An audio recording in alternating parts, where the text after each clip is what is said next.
record, and go live. Give me a moment.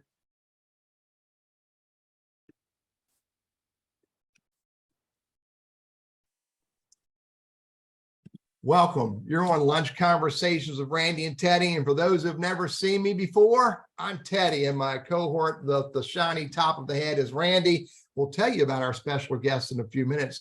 But before we start the show, we need to show gratitude for our sponsors, because without our sponsors, this wouldn't happen. We're grateful for the Elder Law Firm being a sponsor of the show. The Elder Law Firm can help you with your commitments to your loved ones. So if you have people in your life and your family who are in the front of that estate planning, in front of that elder care planning, and you want to have a conversation with somebody who understands that, reach out to the Elder Law Firm in Greensboro, North Carolina. Their phone number is, write it down, 336-396-4551, or it's elderlawfirm.com on the internet. So, Randy, how the heck are you, buddy? Hey, I'm good. You know, I'm a little slow with the trigger finger here, Teddy. Oh, did I not give you enough time? Well, you know, the LinkedIn thing's not working for us, at least for me anyway. But well, why don't you introduce yourself? We'll get it figured out. I'll go figure that thing out. Anyway, I did share it on Facebook, so we're partway there. But Randy Wooden with Goodwill Industries, Northwest North Carolina, director for a professional center. So if you, or maybe you're on the call today, or you watch this at some point in the future, if you'd like some help with the job search, our services are free. I work by appointment, and so reach out to me. You can find me on LinkedIn, or as Teddy would say, standing on a street corner with one of those sandwich boards that says, "Hey, we can help. We can help." But in all seriousness, if you know folks that might be in a job search and they're professionals, steer them my way. We're happy to help. Yeah. Cool, buddy. Cool. Yep. And by the way, I lost that picture of you in that sandwich board, so we need to go do that again. So, for those who have never met me, my business is all about teaching LinkedIn as a business tool. We have a new division of the company teaching Google Workplace and Gmail as business tools. Burriss Consulting is the name of the business. We love doing this, one-on-one coaching, corporate training programs. We not with the sandwich board, but we'll show up anywhere and help people figure out how to use these tools. But you know, you didn't show up here today. You know, how many? We got 19,000 people in the audience right now, Janet. They did not show up to meet Randy and I because they know who we are. So our special guest today is Dr. Janet Spriggs from Forsyth Tech Community College. She has been involved in the college, community college world for quite some time, is the number I see that in my notes. And really been a great resource for Forsyth Tech Community College. And we're glad to have her in our town. And I'm glad to have her on our show. Janet, would you introduce yourself a little more to the audience, please? Sure, absolutely. Hello, everyone. And Randy and Teddy, thank you so much for the opportunity to be here with you today. I have been in community colleges in North Carolina for over a quarter of a century now, which really makes me sound old when I say it that way. But I had my first career was about 12 or 14 years in Research Triangle Park, working for a major corporation. And then I found my way to the community college system and to Carteret Community College to begin with, down on the coast. And I think I found my calling when I got to the college. I am a native North Carolinian. I grew up on a tobacco farm in Milton, North Carolina. Kudos to anyone that knows where Milton is. It's in Caswell County, borders Danville, Virginia, near Hyco Lake and Roxborough, to give a little bit of geographical reference. As Teddy mentioned, 26 years now in 3 community colleges. Of course, now I'm at my final home in community colleges, I hope, as president at Forsyth Tech since January of 2019. And just excited to be here to talk more with you about community colleges in general, workforce development, and specifically, hopefully, some of the great work going on at Forsyth Tech.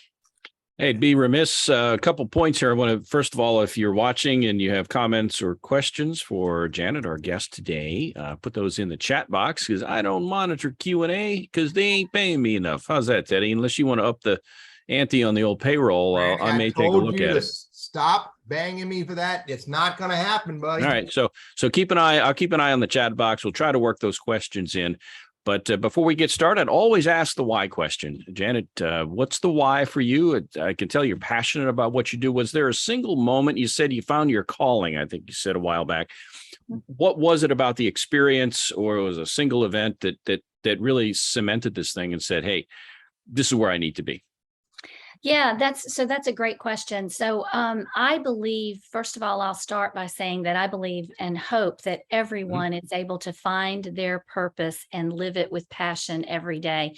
And I believe that that's what I found when I made my way all those years ago to Carteret Community College. I had loved the work I was doing in corporate America, but what I really loved about the community college from day one was that I could see the impact that the work that we did had on real people's lives. And it was important work. It was also personal for me because we were supporting and educating a wide, diverse population of people, students of all ages and all backgrounds, all ethnicities. But and adult learners, students right out of high school moving into college, and adult learners coming back. And so I was able to see, first of all, how that work, it was making a huge difference in their ability to secure careers and family sustaining wages and to create a better life for themselves and their families. But for me personally, that community college had been a part of my educational journey as well, because, once upon a time I had been one of those adult learner students working, being married, raising my kids and my husband, I tell people, and at the same time trying to finish my degree. And so I knew from personal experience the difference that higher ed in general, but more specifically community colleges, have on our communities and on people's lives and on lives of, like I said, their families, for generations to come. So for me, it's personal, but it's also because I really, truly believe that higher education and community colleges provide we're the catalyst for workforce development, but we're also engines for equity and opportunity and hope. And that's, what drives me. And that's my why. So we're going to talk about some of this in a few minutes. And we're also going to talk about, your view, your personal view of the impact that you have seen that have happened on people's lives. By the way, Janet, you just talked about an absolutely fantastic course. Oh my God. I mean, you may not have heard it, but I heard an absolutely fantastic course, How to Raise a Husband. I mean, that could be, that should be a credentialing course. I mean, I'm going to work on that because I think I know how to do that. So you let me know if you need any help with that. I'll be happy to offer my guidance there. It's a work in progress. 35 years later, I'm still working on that. Yeah, I can relate, let me tell you. So, and I can also relate to, you said that your calling became real to you when you saw the impact you were able to have on humans' lives. I changed my entire business mantra in probably 2002, 2003, when I stopped saying my job was to help businesses be successful, and I started thinking and acting that my role was to help people be successul. Right. Huge shift. Yeah. So, absolutely. All right. So community colleges are a big part. How many I know there's 100 counties. How many community colleges are in North Carolina? Yeah, great question. 100 counties, 58 community colleges, making sure that we serve all 100 counties with access to a community college and community college programming within 30 minutes of where every North Carolinian lives. Yeah. Davie County doesn't have a community college, but they do now. They do. Because Davidson renamed them or rebranded themselves as Davidson and Davie Community College. But that relationship's been tight for a long time. And Forsyth Tech covers one of our northern counties.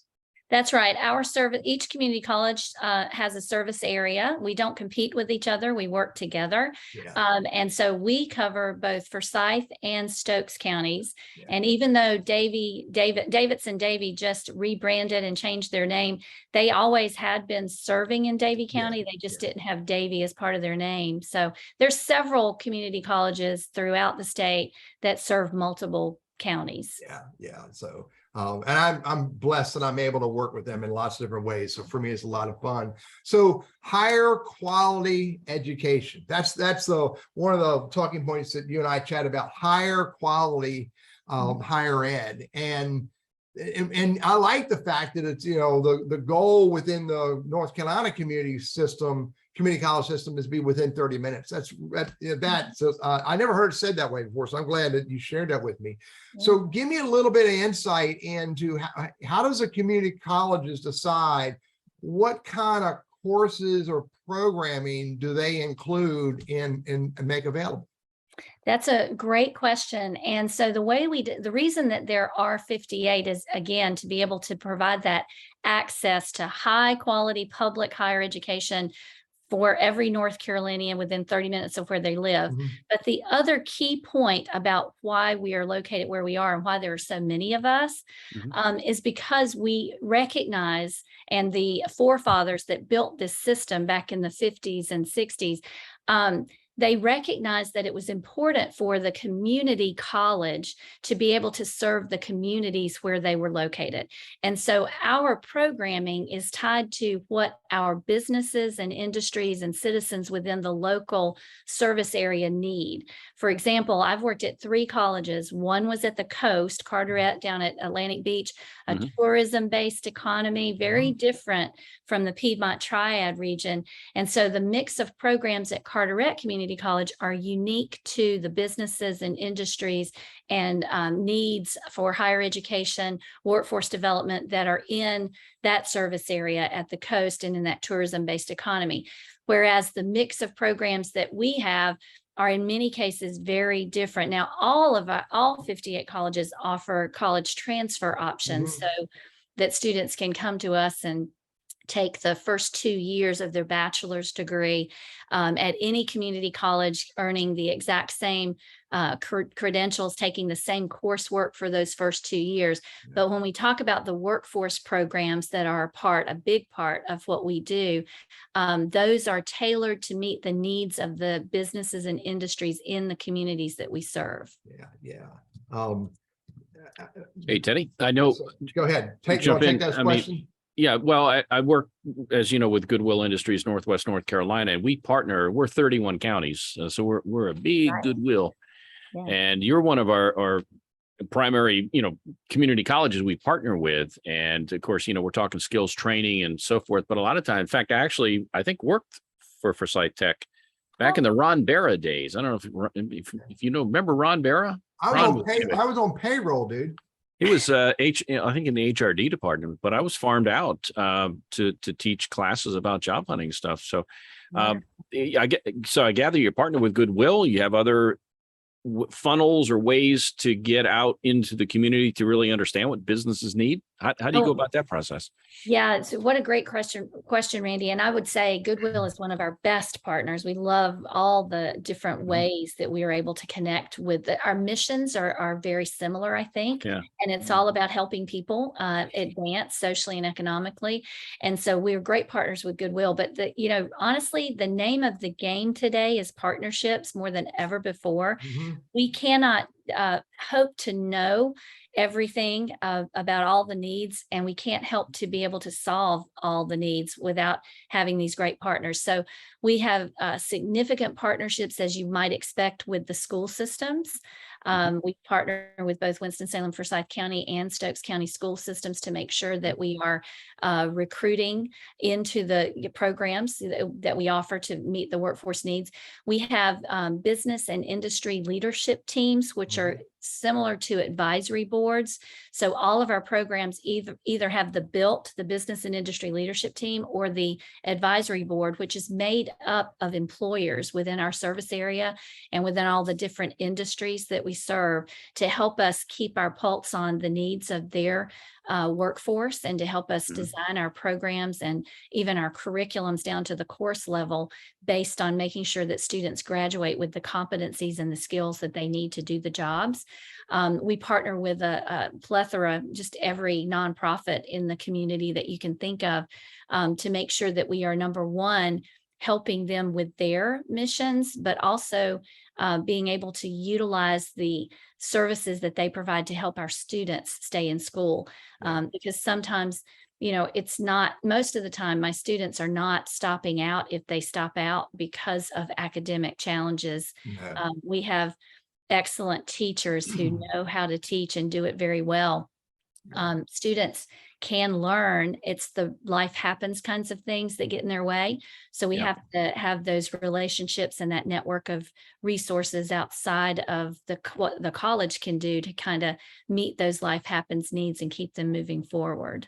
So it's a team. I mean, it's a team, you know, what's the phrase? It takes a village. Yes. On staff and beyond as well. So look, you taught me a new phrase, the tagline for Forsyth Tech Community College. I did not know this until I heard you say it. And it's a place of promise. Right. Can you explain that a little bit more so that our audience understands what that means to them? Sure, I would love to. So a place of promise for us, let me start with our vision statement, if that's okay, because that's really how we got to the place of promise. When I first came in 2019, it was time for a new strategic plan. So new president, new strategic plan. We started working on developing our shared vision as an institution. You know, where are we trying to go? What is that big, audacious, aspirational, inspirational vision of where we're trying to get to, right? I'm glad you used audacious. Audacious, yeah. I mean, you know, it has to be audacious, right? And aspirational. So we developed our shared vision over several months together, and it is that Forsyth Tech is a catalyst for equitable economic mobility, empowering lives, and transforming communities. And that means to us that we recognize the leadership and change agent and transformational role that we have in being able to change real people's lives, to help people move up socially and economically, get people out of poverty through the power of education and through connecting them to careers with family sustaining wages. That's what that vision statement's all about. Also, you know, probably 80 or more % of our students, when they graduate, are going to stay right here in this area. They're not going to go away to work. And we want them to stay here to meet the needs of the businesses that we have. And so it's important for us to empower those students' lives and empower students to be able to go out and become catalysts and leaders and transformers within our communities. That's the other half of the vision. So when we were undergoing our new branding exercise, which we did, by the way, in the middle of COVID, and launched it with a drive-in brand launch in the middle of COVID, I remember that. Which was pretty cool and exciting.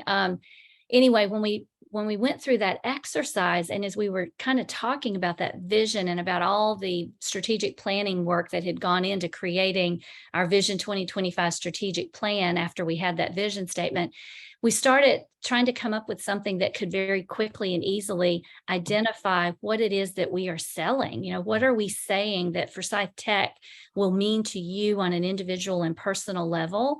And that's how we got to a place of promise. It can be everyone's place of promise, because we believe strongly that we can prepare you to be much better off when you graduate from Forsyth Tech than you were when you came. And so in that regard, it's your place of promise. That's kind of where that came from. Does that make sense? In a very simple picture for me, Janet, and Randy and I talk about this all the time, continual learning. There was a period, I can't remember when it was probably 2011, 2010. I'm starting to write books and I'm starting to write articles and like that. And I did not have a grasp on the English language, you know, and I'm saying that very openly. I struggled with writing. And, you know, I've taken lots of courses and programs over the years, and I still do today. I stopped Toastmasters. I quit Toastmasters, and I took a bunch of courses on how to write. And one of them was, I can't remember the lady's name. One of them was a Forsyth Tech Community College course. Wonderful. And I'm gonna tell you, it's not like it was a huge program. Right. But Randy can testify to my emails are easy to read now. I hope he can. Sure. Seriously, I just got a little bit better, enough to where it made had a meaningful impact on my writing. That's One right. little course. See, that's fantastic. And I think that's the beauty of a community college, unlike a university. Not universities are wonderful. We want our students to come to us for 2 years and to keep learning throughout their life. But the beauty of community colleges is that we are that lifelong learning partner. Whether you want a degree or you want one writing course, or you want a short-term workforce certification program. One of our most popular programs is the 12-week electrical lineman program. Oh, yes. Yeah. And, students graduate. In fact, our class that's currently underway, the 56th electrical lineman class is currently underway, or 57th. I'm sorry, we just had our 56th class graduation. They had a local electrical company come out just last week to offer every single student in that class a job before they even finish. And they're going to make a very competitive, great salary, and it opens the door for them to move on with their companies into, higher. It's a true career pathway, I will say. And so you can do that at Forsyth Tech, or you can stay for a 2-year program, or you can take a writing class. You can learn how to cook. You can do almost anything that you can imagine. Again, back to it's your place of promise, whatever your need is. Randy, sit still. Do not get up. Do not leave. Do not sign up for the electrical lineman's class. I'm not done with you. Okay. I'm going to sign up for the hairstyling class, Teddy. I think I've got a future in hairstyling. Hey, by the way, Janet, I write a column every other Sunday in the Winston Journal. And as luck would have it, this coming? Is it on 28th? Shameless plug, but 28th coming up this Sunday. This coming Sunday. It'll be about lifelong learning and, the whole idea. And I was doing a little Fox 8 segment this morning, same kind of thing. And it's interesting, at least for me anyway, in that, I've got a 4-year degree, and at my age, nobody really cares that it's just, I have a degree. They're going to look at what have you done over the last, we won't say how many years out in the workforce, but for a lot of people who don't necessarily have that degree, they need to go get a specific certification.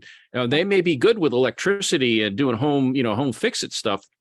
That's not going to cut it if you're going to go to work for an electrical company, I would assume. So this is a way you can kind of piecemeal the specific stuff that you need to get to where you want to go without having to take on a 4-year, 2-year, or a 4-year or master's program. So I love the flexibility of this thing. Plus, it's in your own backyard. Yeah. Right. Now, you don't have to. A little insight on who's coming in next week. I think I told you at this next week. Yeah. I love that. We're gonna add to this conversation with Wake Forest and their evening MBA program. Yep. Which is a whole nother animal that can just bolt on top of your, community college education, your bachelor's degree, and then, a whole nother animal to go forward. So Janet, let's talk about this.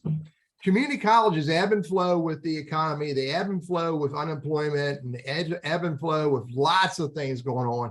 When does a community college like Forsyth Tech Community College, when do they thrive? And when do people really look for the value that you bring? That's a great question. And so I'm going to answer it this way and say that Forsyth Tech thrives all the time, right? Yes, ma'am.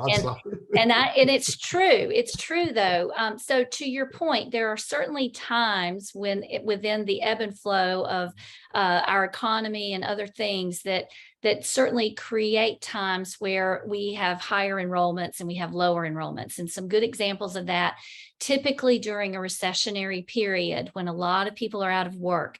They've been displaced and they can't get back in doing the same thing they were doing, and they need to upskill and rehone their skills to be able to get a job, right? That's a time where we see record enrollment. During the Great Recession of that we just had, I guess, 2008 timeframe.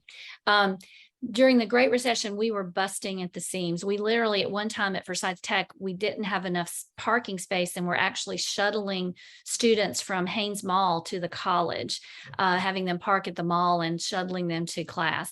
So there's certainly those times, and I would say we're busting at the seams then. But what we are seeing, and then there's the other example, COVID. Could arguably be a COVID recession too, right? Back in 2020. However, it was a different kind of situation, we lost a lot of students during that period because of everything shutting down. I mean, you know why we living through that. So typically after the Great Recession, we had all those students, we were shuttling them back and forth, and then the economy turned around and the jobs were available. And many of our students had to make the decision that they got the job, right? And for their family and for their livelihood, they needed to go to work. And so what happened was a lot of those students became part-time students. Many of them continued, but they did it on a much slower pace. And many of them just got the job and decided that was the priority and they moved on. So our enrollment went down. But what we're seeing now, I was just saying earlier to you guys before we started today, that we are higher in enrollment today than we have been in the past 6 or 7 years at Forsyth Tech.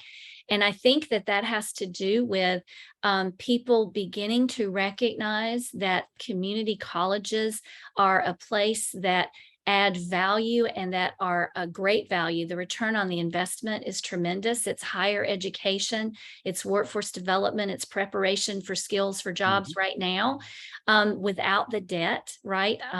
Even the transfer programs I was talking about, you can come to our college for 2 years at about a third of the cost of going to a public university in North Carolina. You get the exact same courses in that 2-year period with faculty who have to have the exact same credentials as they do at the university. So I think we're thriving all the time. We will definitely continue to ebb and flow in enrollments based on recessions and the economy and things like that. But we are in a moment in time right now where I think we've got momentum because we are such a high quality opportunity at a good value, and it just makes sense for more people. Yeah, there's a question I want to tackle in the chat box that if you can, we'll try to work that in before the halfway break.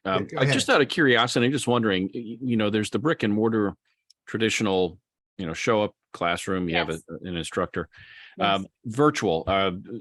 I don't know if that's something that you offer or if that's kind of in the cards for the future to get to those folks who say, look, life happens and I'm working my tail off and I've got a family and I like watching Randy and Teddy whenever I get to spare a minute, but I need to continue my education. Can I do that at a community college via the web? Yes. So before COVID, we had a big online presence. We were already doing online education. Excuse me. But of course, with COVID, we had no choice but to turn everything into online education. I'm really glad that we're past that because some of our students do not want to learn in that environment. So we've been able to get back on campus and provide that online experience for students who need it. What we learned from COVID was that flexibility matters to our students and they want that flexibility. And so I apologize. We are now able to provide even greater online opportunities. So you can be enrolled in a class in person, but your child is sick today and you can't come to that class. We can allow you to synchronously join virtually to that actual class in person. We can also post the lecture and the materials in Blackboard, our learning management system, and you can access it at midnight after your kids go to bed if you want to. So you don't get behind and you've got that flexibility. So we have a really good mix of for almost all of our programs and classes of virtual offerings as well as in-person offerings to meet the demand of all students. Gotcha. Hey, Teddy, the question is hot classes currently. We got a couple of minutes. We can tackle that. Give Janet a moment to get a swig of water there. I hate when I'm an old radio guy and I hate it when I have a cough. Luckily, if I've never had to sneeze or had hiccups, but I mean, either one would just be like, oh man, why does this happen now? Hey, what are some hot classes, at least for your area? Okay. Sure. Now, again, community colleges across the country, it sounds like they cater to the demographics in their backyard, but what are some things that are high on the radar? I think you mentioned electrical. Electrical lineman. Electrical lineman is definitely a hot class for the short-term programs. We also have the most health sciences programs and courses of any community college in North Carolina, because as you would imagine, two of our largest employers are largest employers are health systems, major health systems. And so we have to supply that workforce. And so we've got 18 programs available in health sciences. And those are 2-year programs, everything from nursing to radiography. We've got, I think, 11 imaging pathways, nuclear medicine, cardiovascular intervention specialist, which is the technicians who help the surgeons in the cath labs when they're doing catheterizations. So those are very hot and popular. IT courses are extremely popular and hot right now, as well as advanced manufacturing, which is very big in this area. That's just and we'll get into a little bit more about advanced manufacturing and some of the market sectors. I know Goodwill is partners with you guys in a lot of these areas. But first, Teddy Burriss, we're halfway through the show. This is fun. I really enjoy learning more about my community college. So, hey, you're on Lunch Conversations with Randy and Teddy, and we really appreciate the Elder Law Firm being one of our sponsors. Listen to this phrase. I say this every week because I love it. Who's important to you and how you plan to support them and follow through with your responsibilities to them is also important to the Elder Law Firm. So if you have people in your life who are facing that estate planning challenges, facing that elder care planning challenges, reach out to the Elder Law Firm in Greensboro, North Carolina. Their phone number is 336-396-4551. And you must tell them that Randy suggested that you call them. So, hey, I've got a question. Just if I'm curious here. So let's say I'm a big company and I've got locations across the country, and their community colleges, they don't do it as well as Forsyth Tech, but their community colleges in every state in the country. Right. But one of our branches happens to be in Winston-Salem, and we love you guys. We love you guys. Yeah. Can we, as Mr. Big Company over here, can we say, hey, you know what? I got guys in California, Nevada, Texas, Oklahoma, but you know what? We want to partner with you guys. We want to get in on your education and how you teach it. So do you work with businesses who might have multiple locations? Can they kind of dial in through the internet to get your, or do they have to be North Carolinians? They have to be local folks? No, not at all. Not at all. We are very careful within our 58 community college system to make sure that we don't encroach on each other. So, for example, I will not advertise in Davidson Davies service area. I will not go to a company in Davidson County and say, hey, you need to dump this community college and come let me do this training for you. But I have no problem taking students away from California or Texas or any other. I don't have any allegiance to that. And honestly, it's about are we able to meet the needs of the businesses? And so if the business is located here and they've got branch offices in other states and other communities, there's nothing at all to prohibit us from being able to deliver that education for them.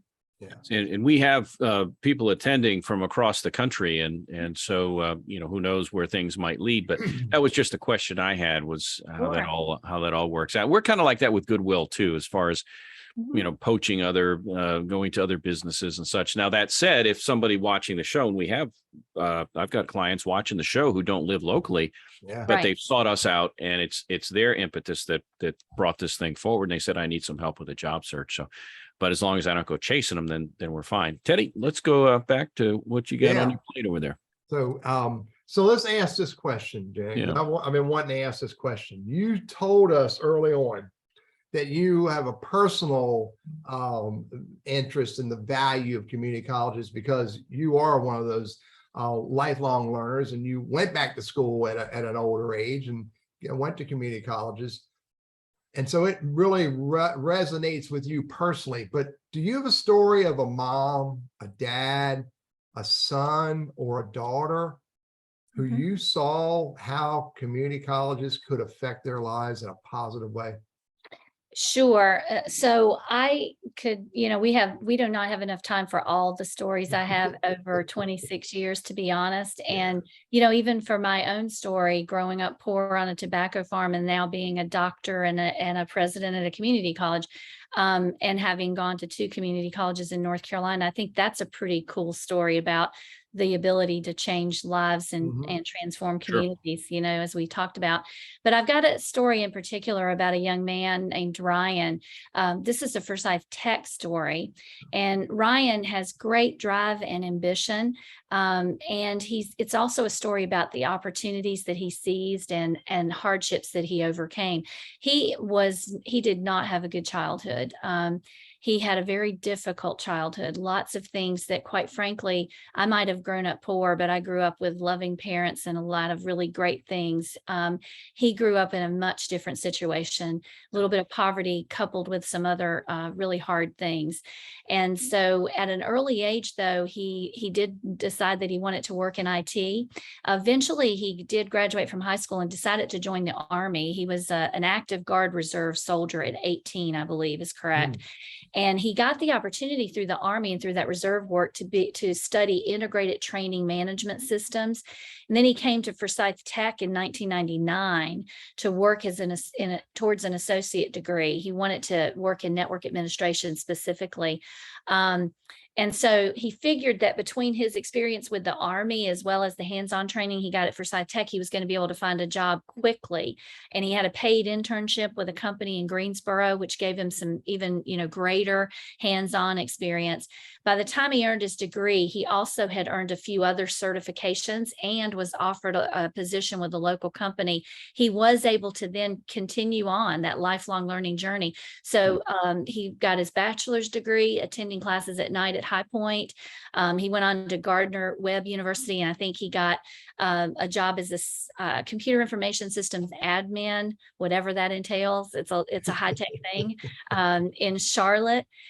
He's actually come back to Winston-Salem through his career, worked at Winston-Salem State University, teaching at Forsyth Tech now. So he started out as a student at Forsyth Tech. Now he's teaching at Forsyth Tech. It's just an amazing story and I think a really good example of how the sky's the limit, right? You start. One of the things we see is that a lot of times folks come to us, students, and they know they need skills. They know they need education to do something more, but they don't really understand what that more can or should look like right now. And they start in one place, maybe with a short term, let's say, I think it's called AAA certification. It's an IT certification. Right. So they get that allows them to get a job, because often they're either unemployed or they're employed at minimum wage. So they get a better job. They start working. Their employer pays for tuition assistance. They get to come back and start a curriculum program. And then, before you know it, they're a CIO at a company. And it often starts that way, similar to Ryan's story, where it's just one piece of the puzzle. And there's this intricate puzzle that finally gets them to really have made it huge advancements in their career and their lives. Yeah, I love the story. 1 second, Randy. I love the story that he came to Forsyth Tech from a difficult life, and he started his journey, and then he ends up back at Forsyth Tech as an instructor. Cool stuff. Wasn't that Welcome Back Cotter back in the day, Teddy? I remember the story. Yeah, I mean the show. Yeah, Welcome Back Cotter. I think he was a sweat hog back in the day, and he ended up teaching them. Hey, I got to ask you a quick question. We talk hard skills. This is a hard hitting show, by the way, just for you guys watching. We talk hard skills and soft skills, and most of the classes that I'm hearing that Forsyth Tech offers are hard skills, trade skills, IT related stuff. Are there the skills in teamwork and problem solving and some of the things that we might associate with the term soft skills in the workplace? Because those are important. Are there classes offered along those lines too? Sure, absolutely. So we hear from our employer partners that those are the most, that's the biggest gaps they have in their workers. And the biggest gaps they see, quite frankly, from graduates of colleges, whether it's community colleges or universities. So we've been hearing that, and we work hard to provide solutions when we hear that there are gaps and there are problems. So here's a couple things I'll say, Randy. Sure. We have those classes, right, that you can just take. You can come and you can take a public speaking class. You can take a time management class. You can take a plethora of other targeted classes for soft skills development. But also another great thing that we are doing is, having heard this from our employer partners, and doing some research that this is a problem across the country, quite frankly. Yeah, it is. Yeah. We have built now, as part of our reaffirmation process for our accrediting agency, we have to do every 10 years what's called a quality enhancement plan. Our quality enhancement plan that we're about to launch after our SACS reaffirmation visit in September is around building those competencies, those soft skills competencies into our curriculum, so that every program, they'll be built into the courses for every single program that we have. We already have many of them in many of our programs. So things like technology use, there's a whole list of what's called Nace Competencies, and that's the National Association of Colleges and Employers, I believe. There's 8 competencies that Nace has identified as those soft skills that every employee needs to have, every worker needs to bring to the job. And we're building those into all of our programs so that you won't have to just come and take a class. It'll be in your English class. We will have curriculum that encompasses those competencies within that class, if that makes sense. Yeah, it does. It makes huge sense. It's sort of along the lines of, you know, a lot of parents today look back at our children's high school education and even in the community colleges and universities, and wonder where's the financial literacy part of this? You know, that's a big thing. Yes, for sure. So yeah, I get it. All right. So look, you and I chatted earlier, Janet, about the Vision 2025 plan. Yes. And you know, and you touched on a little bit about the strategic plan. Tell us a bit more about what this plan is all about, and why is it so meaningful to our community and our businesses? Yeah. What a great question. Thank you for asking that, Randy. So I mentioned that we created that shared vision. I'm sorry, Teddy. I knew it was you. Now you just I'm sorry. Moralize. I'm sorry. I'm teasing you. We're good. So I'm glad you asked that question, because Vision 2025 is really important to Forsyth Tech, but I think that it's more important to the communities and the businesses that we serve. I mentioned that when I came in 2019, the first thing we did was create that shared vision that we're going to be a catalyst for equitable economic mobility.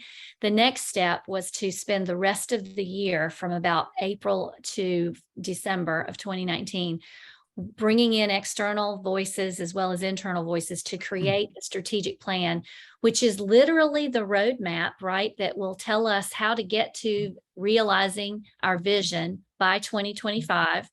And it also has included in it the outcomes that will tell us if we've been successful. So this is what we're going to do, and this is what we believe by doing that we will achieve, and therefore we'll be able to measure our success. And so Vision 2025 is based on 4 pillars of excellence that we believe as a college, if we do these things with excellence, it will impact all of the communities and businesses that we serve, and all of the students and graduates that we serve.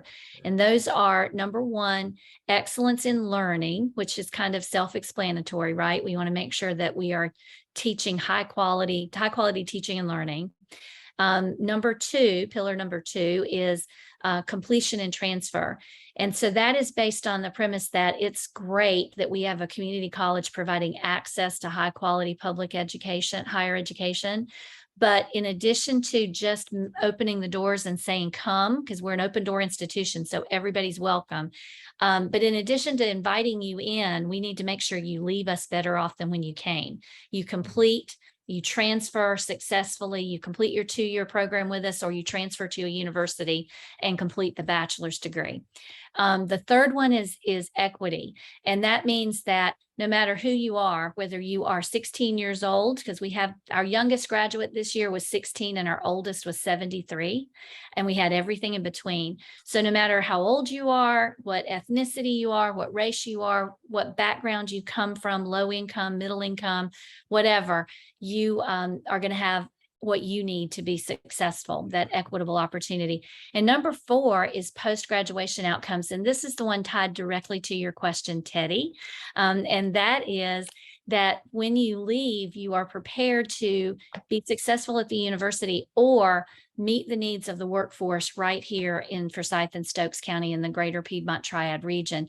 That post-graduation outcomes piece is that you have the skills you need, you have the soft skills, the technical capability, and you're ready for employment. You're ready for a career and a career pathway to advance you socially and economically. So that's in a nutshell what Vision 2025 is. And what it does for us is it creates this incredible purpose-driven institution, right? So that everything we do, the resources that we put towards anything have to tie back to this plan. We don't veer off track because we truly believe, based on research and input and internal and external data, that this is the right path to be on. And so that's what we do. I'm with you. I love this mission. I think it's really, I mean, the 4 pillars are paramount. I get that, and which thus I understand why they're there. Randy, you have thought, question? Well, yeah, you mentioned about the funding, and I mean, without the money, ain't nothing happening. So right. How, and I don't want to get into a deep well about politics and who decides this, that, and the other, but how is funding generated? What's the tea leaf? What do they look like? Just help us understand how is this so low cost? Mm-hmm. Okay, where does funding come from, and how's that all determined? Is there a formula? To the degree you can, explain that, that'd be great. Sure, absolutely. Thanks for asking. So we are a public 2-year community college, and I'm proud to say that North Carolina, every state does this differently. Every state has community college system, but they all fund it differently. In North Carolina, we actually do receive great support from our General Assembly. And the majority of funding for community colleges comes from the North Carolina General Assembly. So it's North Carolina state tax dollars. I personally believe, and I'm just a tad bit biased here, but I personally believe it's the best use of our tax dollars. And I'm a taxpayer too. So I'm happy to give my money for the community college education. So we do get support. Now, with that said, the majority of our funding comes from the state. They fund instruction and everything administratively that's required to support instruction. They do not fund the physical facilities except with special legislation for capital bond dollars and things like that. The counties, the local governing authorities or tax levying authorities throughout the state are responsible for the facilities. So the Forsyth and Stokes counties pay for our buildings and or the upkeep, the maintenance, landscaping, custodial services, those kinds of things tied to the maintenance of plant, basically, or the physical plant. And then we also get federal grant dollars, federal financial aid, and other non-public dollars. We have a Forsyth Tech Foundation, and we have a very generous and giving community. And I think that this community recognizes the asset that Forsyth Tech has been for 62 years now in this community. And so we do have a very robust foundation as well. But with that said, North Carolina still, in my opinion, could provide a little bit better funding, right? We struggle to be able to pay our faculty and staff competitively, and we do even more so now as a result of COVID and the changes we've seen in the marketplace due to the pandemic. So we need more funding to be able to pay better salaries and attract higher talent. A lot of people work for us and they could make a ton of money in industry, but they believe, just like I do, that the work we do is important and impactful, and they see the difference that we're making. And so they come and work for us. And it's a great place to work. But at the same time, we need to also be able to attract and maintain that high quality talent. So do you, is revenue coming in to you in part based then on enrollment? Yes. So I apologize. I didn't get to that part. So the number of students we have right now, as of this morning, we've got 8,088 students enrolled in curriculum programs. We're going to serve in total about 22 to 25,000 students with curriculum programs and those short-term other kinds of things that we do this year. But those, the students, basically they take the number of students and the number of classes that they're taking, the number of hours, and there's a formula that we use to calculate full-time equivalents. Yeah. And that's how we get paid, based on full-time equivalents. Gotcha. Yeah. Good. So really good point, Jen. Businesses across the country are struggling with staffing issues. Yes. How does your faculty staffing look? Are you 80, 90, 70? How's that look for you today? You mean with regards to full capacity? Is that right, Teddy? Yeah, for staff, yes. Yeah. So I would say that we are full capacity. We do have some big jobs that we're looking to fill right now. We are searching for English instructors, science instructors, math instructors, but we have a huge number of adjunct instructors. Because of the funding model. We can't afford to have as many full-time as we would like to have. Yeah. So we depend heavily on adjuncts or part-time instructors to come and teach 1 or 2 classes for us. So we've got some open positions that I wish I could fill a little faster, but I have not had trouble filling them. It's just we don't get as many applications as we did pre-COVID. And I think we've lost a lot of people to increased higher salaries. You know, I can go back and work in industry and make so much more, like, you know, double and triple even what I'm able to pay. And also there's a lot of opportunity for full-time remote work still, and that appeals to a lot of people. But we have not suffered as much as what I've heard in some other areas. You know, we're in a good location here in the Piedmont Triad. There's a lot of people, and people like living here. Winston-Salem offers an amazing quality of life. The surrounding area, you know, it's a great place to live. And I think that helps us. But I do think we've seen certainly the impact of the changes due to COVID in being able to recruit and in some cases retain some really critical talent. No, Lisa just asked a question that I was pondering as you were sharing about your staff, or faculty and staff. Can your instructors be remote? Absolutely, Lisa. And that's a great question. They can. We do have instructors that are remote because we have such an online presence now. We're able to utilize them for most of the online classes, or a lot of the online classes. So that's absolutely a possibility. We have less staff who are able to be, you know, in that, because we do have a remote work policy now post COVID, so that our staff and faculty can have up to 2 to 3 days a week in remote work, depending on their position.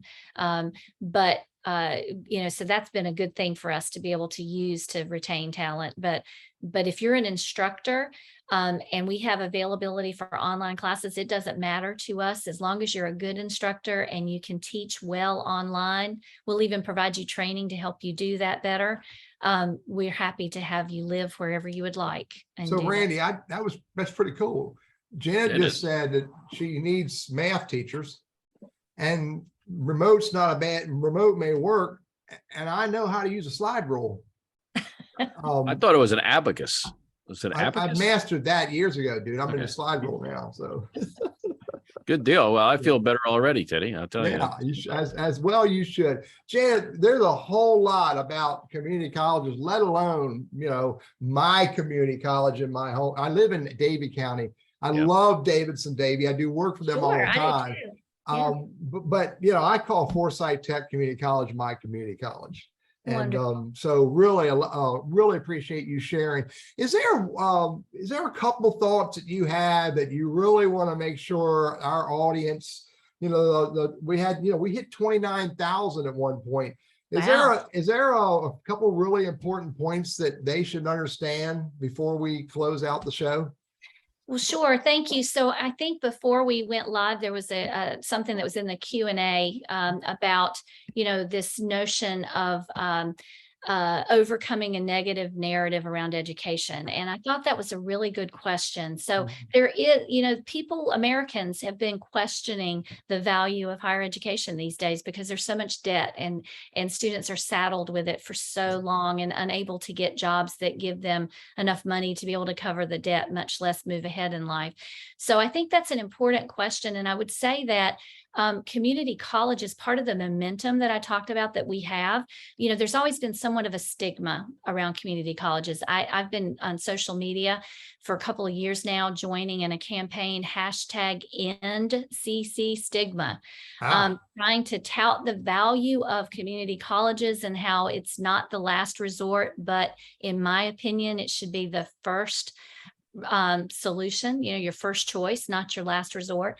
And I think that negative discourse around higher ed in general is proving the point that community colleges are a very cost-effective, excellent return on investment option for so many people.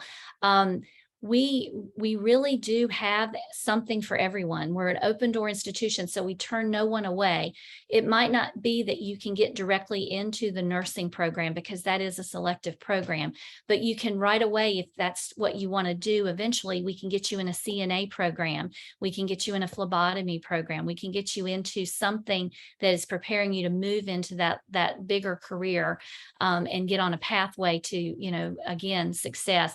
And I think the other thing I would like to say is that we truly are tackling poverty in this area. You know, Teddy, when you and I had conversations before today, I said that to you. I'm not crazy enough yet to believe that I can end poverty, although, you know, I might get that crazy one day. But what I do know from experience is that what we do at Forsyth Tech every day, and what all the other 57 colleges in North Carolina, the other 57, and the other 1,100 plus around the country do, is we provide a pathway and a bridge out of poverty for people every single day. So I know that latest number I had was around 16% of Forsyth Countyans are living in poverty. 25% of children 5 and under are living in poverty.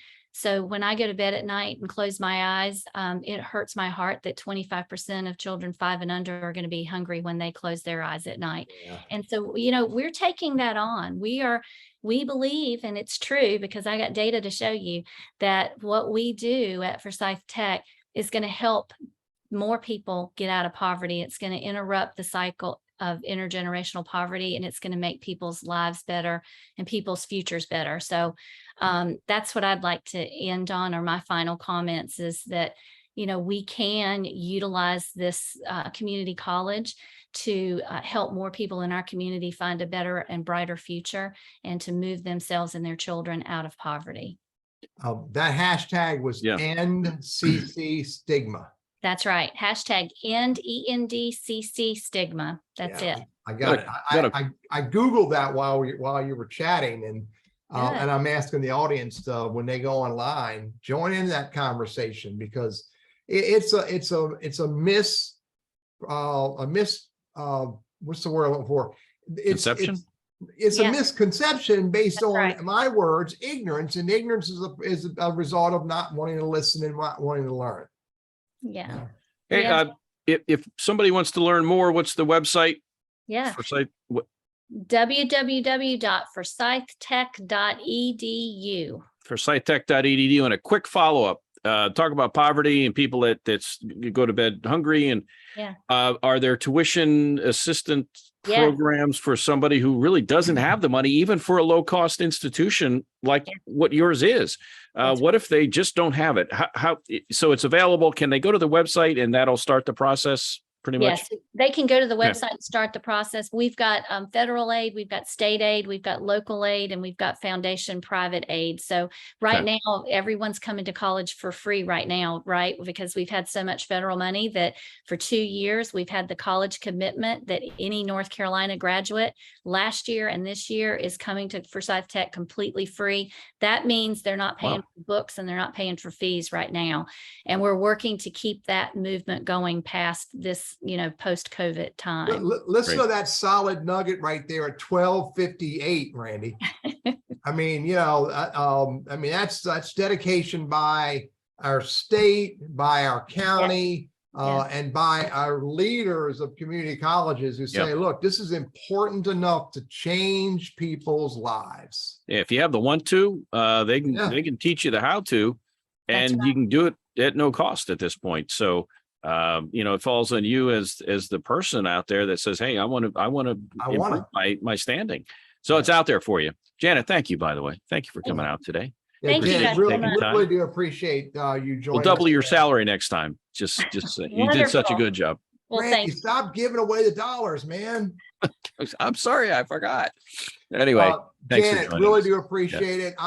Anybody wants to stay in touch with what's going on in Forsyth Tech, go find them on LinkedIn, find their Facebook page, find the website, follow Dr. Janet Spriggs online. She's on LinkedIn and she's active on LinkedIn. She's not just one of those people who's out there. Yeah, I'm on LinkedIn and Twitter at Forsyth Tech Prez on Twitter. So please follow me. You have to hand that off when you transition to that next career step, which is going to be retirement. I don't know. I guess I can, but I hope that's a ways away, Randy or Teddy. Sorry. It is. So, He's and by the the way, handsome one. I'm I'm the other guy, right? I Yeah. told you I was going to pay attention to eloquence. And I yay, good. Dr. Janet Spriggs of Forsyth Tech Community College. Janet, again, thank you very much for joining us.